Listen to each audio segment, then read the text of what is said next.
वृंदावन की पावन धरती पर कदम रखते ही मन शांत हो जाता है। आप कितना भी बिजी हो, कितना भी व्यस्त हो, जीवन में एक बार समय निकालकर वृंदावन जरूर जाना चाहिए आपको। आज हम जानेंगे श्री कृष्ण की वृंदावन की कुछ रहस्य के बारे में। तो चलो शुरू करते हैं। ब्रजमंडल में मथुरा, गोकुल, नंदगांव, वृंदावन, बरसाना, गोवर्धन आदि क्षेत्र आते हैं। मथुरा जहां श्री कृष्ण की जन्मभूमि है, वहीं गोकुल उनकी बाल लीला की भूमि है। श्री कृष्ण जब थोड़े बड़े हुए तो वृंदावन उनका प्रमुख लीला स्थली बन गया। उन्होंने यहाँ रास रचा और दुनिया को प्रेम का पाठ पढ़ाया। बरसाना श्री राधा की जन्मभूमि है और उनका परिवार भी वृंदावन में आकर रहने लगा था। आओ जानते हैं वृंदावन धाम के 8 चमत्कार या रहस्य को। रंग महल। वृंदावन में रंग महल है। प्रतिदिन मंदिर के अंदर स्थित रंगमहल में कृष्ण, घटाव, राधा का पलंग लगा दिया जाता है और पूरा रंगमहल सजा दिया जाता है तथा राधा जी का श्रृंगार सामान रखकर मंदिर के दरवाजे बंद कर दिए जाते हैं। जब प्रातः दरवाजे खुलते हैं तो सारा सामान अस्त घटाव व्यस्त मिलता है। मान्यता है कि रात्रि में राधा, घटाव, कृष्ण आकर इस सामान का उपयोग करते हैं। हालांकि शाम के बाद यह मंदिर बंद हो जाता है और यह भी कहा जाता है कि अगर यहाँ कोई छुपकर रासलीला देखता है तो वो अगले दिन पागल हो जाता है। अपने आप बंद होता और खुलता मंदिर। वृंदावन में श्री कृष्ण का एक ऐसा मंदिर है जो अपने आप ही खुलता और बंद हो जाता है। वृंदावन और तुलसी का रहस्य। वृंदा तुलसी को कहा जाता है।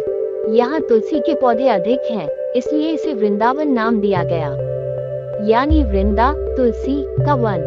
कहते हैं कि यहाँ तुलसी के 2 पौधे एक साथ लगे हैं। रात के समय जब राधा और कृष्ण रास रचाते हैं तो यही तुलसी के पौधे गोपियां बनकर उनके साथ नाचते हैं। इन तुलसी का एक भी पत्ता यहाँ से कोई नहीं ले जाता है। जिसने भी गुपचुप ये कार्य किया वह भारी आपदा का शिकार हो जाता है। अजीब है पेड़। मंदिर के परिसर में उगने वाले पेड़ और निधिवन में उगने वाले पेड़ भी अजीब है। यहाँ के पेड़ की शाखाएं नीचे की ओर बढ़ती है। जहाँ आमतौर पर पेड़ ऊपर की तरफ बढ़ते हैं, वहीं निधिवन में मौजूद पेड़ों की ऊंचाई बेहद कम है और इनकी शाखाएं इसकी जड़ों की ओर बढ़ती है।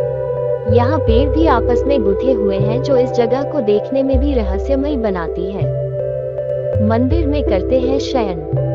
मंदिर में भगवान श्री कृष्ण रोज रात को खुद शयन करने आते हैं। उनके सोने के लिए मंदिर के पुजारी रोज पलंग लगाते हैं और जिस पर साफ सुथरी गादी एवं बिस्तर के ऊपर चादर बिछाते हैं। लेकिन कहते हैं कि जब मंदिर खुलता है तो उस बिस्तर की हालत देखकर सभी अचंभित हो जाते हैं, क्योंकि उसे देखकर लगता है कि यहाँ कोई सोया था। सबसे आश्चर्य की बात ये भी कि यहाँ प्रतिदिन माखन मिश्री का प्रसाद चढ़ाया जाता है और जो बच जाता है उसे मंदिर में ही रख दिया जाता है, लेकिन सुबह तक वो प्रसाद भी समाप्त हो जाता है। आखिर कौन खा जाता होगा वो प्रसाद? रात में यहाँ कोई भी नहीं रुकता है। स्थानीय लोगों के अनुसार ऐसा बरसों से होता आ रहा है। कुछ लोग इसे अंधविश्वास मानते हैं और कुछ लोग इसे श्री कृष्ण का चमत्कार। घरों की खिड़कियां कर देते हैं बंद। यहाँ के आसपास के अधिकतर घरों में खिड़कियां नहीं हैं और जिनके घरों में है वे शाम की आरती के बाद खिड़कियां इस डर से बंद कर देते हैं कि कोई मंदिर की दिशा में देखे नहीं, अन्यथा वो अंधा हो जाएगा। निधिवन। कहते हैं कि आज भी समय समय पर प्रभु वृंदावन के निधिवन और मथुवन में रास भी करते हैं। वहाँ के मंदिरों में भ्रमण भी करते हैं। कहते हैं कि श्री कृष्ण वृंदावन के निधिवन में रासलीला करने आते हैं और उनके साथ श्री राधा सहित उनकी अष्ट सखियां भी आती हैं। लोगों का मानना है कि यहाँ हर रात आरती के बाद श्री कृष्ण, राधा और उनकी गोपियां रास रचाते हैं।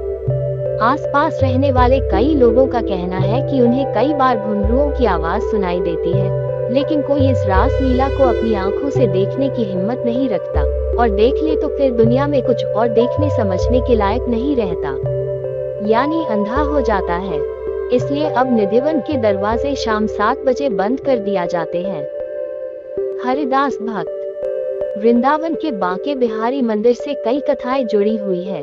कहते हैं कि श्री हरिदास जी बांके बिहारी के सबसे बड़े भक्त थे, जिनकी भक्ति और चमत्कारों की कई कथाएं प्रचलित हैं।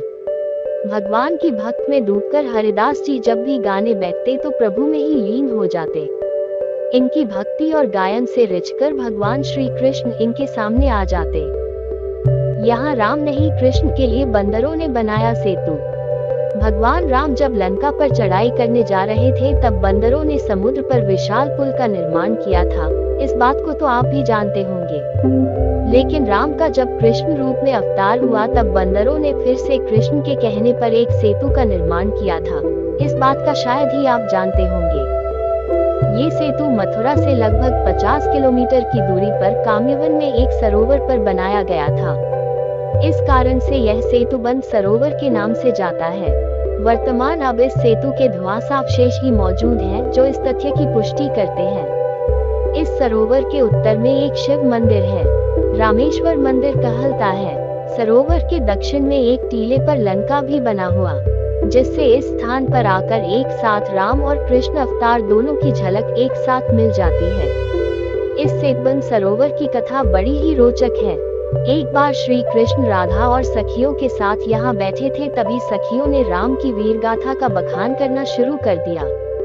कृष्ण ने सखियों से कहा, पूर्व जन्म में मैं ही राम था। सखियों ने इसे कृष्ण का बड़बोलापन समझकर कहा, अगर ऐसा है तो बंदरों से सरोवर पर एक सेतु बनवाकर दिखाओ। कृष्ण ने मुराली की तान छेड़ी। वन में मौजूद सभी बंदर कृष्ण के पास आकर खड़े हो गए। श्री कृष्ण ने कहा कि मेरे लिए सरोवर पर एक सेतु का निर्माण कर दो। कृष्ण की आज्ञा मिलते ही सभी बानर सेतु बनाने में जुट गए। रामावतार में जिस तरह राम ने रामेश्वर शिव की पूजा की थी, उसी प्रकार कृष्ण ने शिव की पूजा की और जिससे यहाँ भी रामेश्वर मंदिर बन गया। बनारों ने मेहनत और लगन से देखते ही देखते सरोवर पर सेतु का निर्माण कर दिया। सेतुबंध सरोवर को स्थानीय लोग लंका कुंड भी कहते हैं। वृंदावन में आकर मन हो जाता है निर्मल। बात भाव की है, बात उस निर्मल मन की है, बात ब्रज की है, बात मेरे वृंदावन की है। बूझो तो बहुत कुछ है, नहीं तो बस पागलपन है। बस एक कहानी है, एक सच्ची घटना सुनिए एक संत की। वे एक बार वृंदावन मथुरा गए। वहाँ कुछ दिन घूमे फिरे, दर्शन किए। जब वापस लौटने का मन किया तो सोचा भगवान को भोग लगाकर कुछ प्रसाद लेता चलूं। संत ने रामदाने के कुछ लड्डू खरीदे, मंदिर गए, प्रसाद चढ़ाया और आश्रम में आकर सो गए। सुबह ट्रेन पकड़नी थी, अगले दिन ट्रेन से चले। सुबह वृंदावन से चली ट्रेन को मुगलसराय स्टेशन तक आने में शाम हो गई। संत ने सोचा अभी पटना तक जाने में 3-4 घंटे और लगेंगे।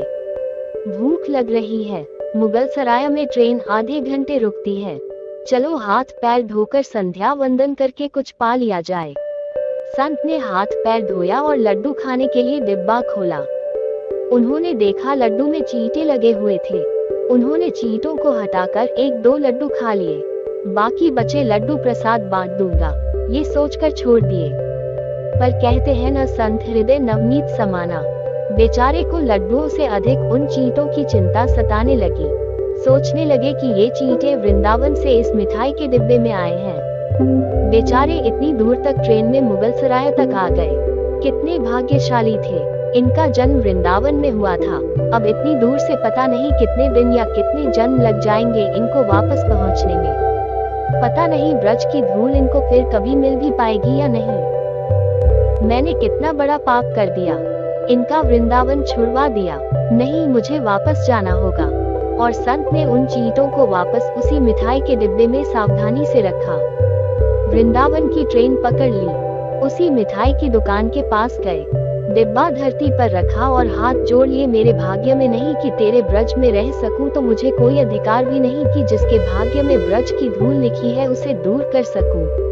दुकानदार ने देखा तो आया और कहा, महाराज चींटे लग गए तो कोई बात नहीं, आप दूसरी मिठाई तौला लो। संत ने कहा, भैया मिठाई में कोई कमी नहीं थी, इन हाथों से पाप होते होते रह गया, उसी का प्रायश्चित कर रहा हूँ। दुकानदार ने जब सारी बात जानी तो उस संत के पैरों के पास बैठ गया, भावुक हो गया। इधर दुकानदार रो रहा था, उधर संत की आंखें गीली हो रही थी। बात भाव की है, बात उस निर्मल मन की है, बात ब्रज की है, बात मेरे वृंदावन की है, बात मेरे नटवर नागर और उनकी राधा रानी की है, बात मेरे कृष्ण की राजधानी की है। बूझो तो बहुत कुछ है, नहीं तो बस पागलपन है, बस एक कहानी है। घर से जब भी बाहर जाएं तो घर में विराजमान अपने प्रभु से जरूर मिलकर जाएं और जब लौट कर आए तो उनसे जरूर मिलें, क्योंकि उनको भी आपके घर लौटने का इंतजार रहता है। घर में यह नियम बनाइए कि जब भी आप घर से बाहर निकलें तो घर में मंदिर के पास 2 घड़ी खड़े रहकर कहें, प्रभु चलिए। आपको साथ में रहना है, क्योंकि आप भले ही लाखों की घड़ी हाथ में क्यों ना पहने हो, पर समय तो प्रभु के ही हाथ में है। अगर कहानी अच्छी लगी हो तो वीडियो को लाइक, शेयर और सब्सक्राइब जरूर करें।